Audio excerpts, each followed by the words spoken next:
મારું નામ અંકિતા છે. હું નાની હતી ત્યારથી જ મારા ચાચા સાથે ખૂબ નજીક હતી. હું તેમને ખૂબ વિશ્વાસ કરતી હતી અને મારી દરેક વાત તેમને કહી દેતી. મારા માટે તેઓ માત્ર ચાચા નહીં, પરંતુ મિત્ર જેવા હતા.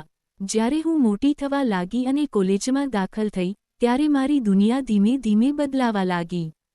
કોલેજમાં મને નવી નવી વાતો જાણવા મળતી, નવી સહેલીઓ બની. કેટલીક સહેલીઓ એવી હતી, જે અભ્યાસ કરતાં વધારે ખોટી વાતોમાં રસ રાખતી. એક એવી જ સહેલીના સંપર્કમાં આવીને મને સમજ ન પડી એવી વાતોમાં રસ થવા લાગ્યો. મોબાઈલ, સોશિયલ મીડિયા અને અજાણ્યા લોકો સાથે વાતચીત, આ બધું મને સામાન્ય લાગવા લાગ્યું. મને લાગતું હતું કે આ બધું તો આજકાલ સામાન્ય છે. એક દિવસ મારા મોબાઈલ પર અજાણ્યા નંબરથી સંદેશ આવ્યો. શરૂઆતમાં સામાન્ય વાતો હતી, પણ ધીમે ધીમે વાતો અજીબ બનતી ગઈ. હું ગભરાઈ ગઈ, પરંતુ નાની ઉંમર અને અનુભવની કમીને કારણે સમજી શકી નહીં કે આ ખોટું છે.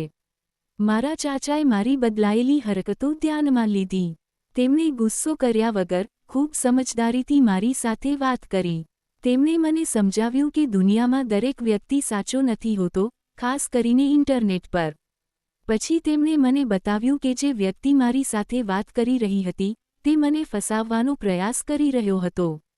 જો સમયસર સાવચેત ન રહીએ તો જીવન અને ઇજ્જત બંને જોખમમાં પડી શકે. એ દિવસે મને મારી મોટી ભૂલ સમજાઈ. હું રડી પડી અને ચાચાનો આભાર માન્યો. તેમણે મને સમજાવ્યું કે સાચા મિત્રો એ હોય છે જે તમને આગળ વધવામાં મદદ કરે. ખોટી સંગત જીવન બગાડી શકે. માતાપિતા અથવા વિશ્વાસપાત્ર વ્યક્તિ સાથે વાત કરવી ક્યારેય ખોટી નથી. મેં નક્કી કર્યું કે હવે હું માત્ર મારા અભ્યાસ પર ધ્યાન આપીશ અને ખોટી બાબતોથી દૂર રહીશ. શીખ: આજના સમયમાં બાળકોને સાચું ખોટું સમજાવવું ખૂબ જરૂરી છે.